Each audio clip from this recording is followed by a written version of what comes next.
ভালো লাগা, ভালোবাসা, বিশ্বাস এসবের কিন্তু অনেক মূল্য আছে। দেখবেন একটা মানুষ যখন আপনার উপর বিশ্বাস রাখবে না, তখন আপনি কোনো একটা কাজ আগে থেকেই মন থেকে ভেবে নিয়েছিলেন যে আমার দ্বারা এটা সম্ভব নয়।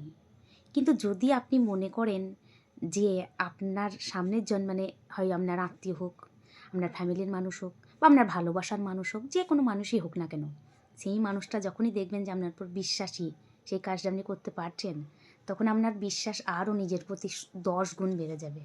তা একটা ঘটনা বলি, হ্যাঁ। তো একজন তো পরীক্ষার সময় পড়েনি, সারা বছর কিচ্ছু পড়েনি, ঠিক আছে। দিয়ে হঠাৎ করে পরীক্ষা চলে এসছে আর 1 মাস বাকি আছে।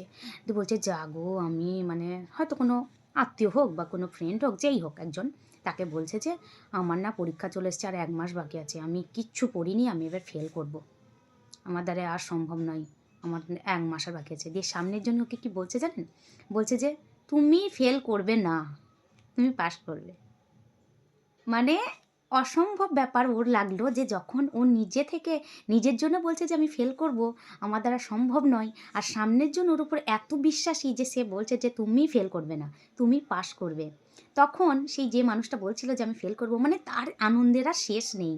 সে এত আনন্দ, খুশিতে, সে বলে না সেই চাঁদে পৌঁছে যায়, ঠিক সেরকম চাঁদে পৌঁছে গেছে সে ওই কথাটা শুনে। শুধুমাত্র ওইটুকু কথাই ছিল ওকে চাঁদে পৌঁছে দেওয়ার জন্য। আর সত্যি সত্যি কী ঘটেছে জানেন? সে সত্যি সত্যিই পাশ করে গেছে। পাশ করে শুধু পাশ করা শুধু পাশ করেছে নয়, সে ভালো রেজাল্টও করেছে।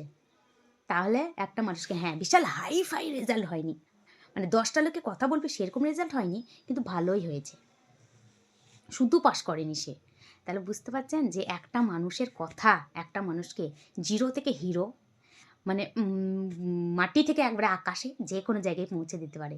এবার ওই মানুষটাই যদি ওকে বলতো, সারা বছর পড়োনি তা কি হবে, তোমার মতো মানুষের, ঘুরে বেড়াও গা, মোবাইল ঘাঁটো গা, এই করো গা, ওই করো গা, তোমার দ্বারাই আর সম্ভব নয়, যদি এইসব বলতো, তাহলে তার কি হতো?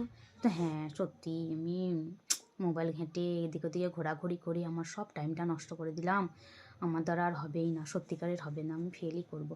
সে তো একবারে নিঃস্ব হয়ে যেত, ভিতর থেকে নিঃস্ব হয়ে যেত, আর পাস তো করতে পারতোই না। পরীক্ষায় যেয়ে সে সর্ষের ফুল দেখতো, যে কোয়েশ্চেনটা বুঝতে পারতো না কোথা থেকে এসছে। আর ওই মানুষটা যখন ওকে বললো যে তুমি ফেল করবে, সেটা আমি মানতে পারবো না, তুমি পাস করবে, শুধু ওইটুকুই ব্যাস হয়ে গেল, কাজ হয়ে গেছে। সে এমন 1 মাসের মধ্যেই ভালো রেজাল্টও করেছে, এবার পাসও করেছে, আর ওই মানুষটার কথাটাকে সত্যিও করে দেখিয়েছে।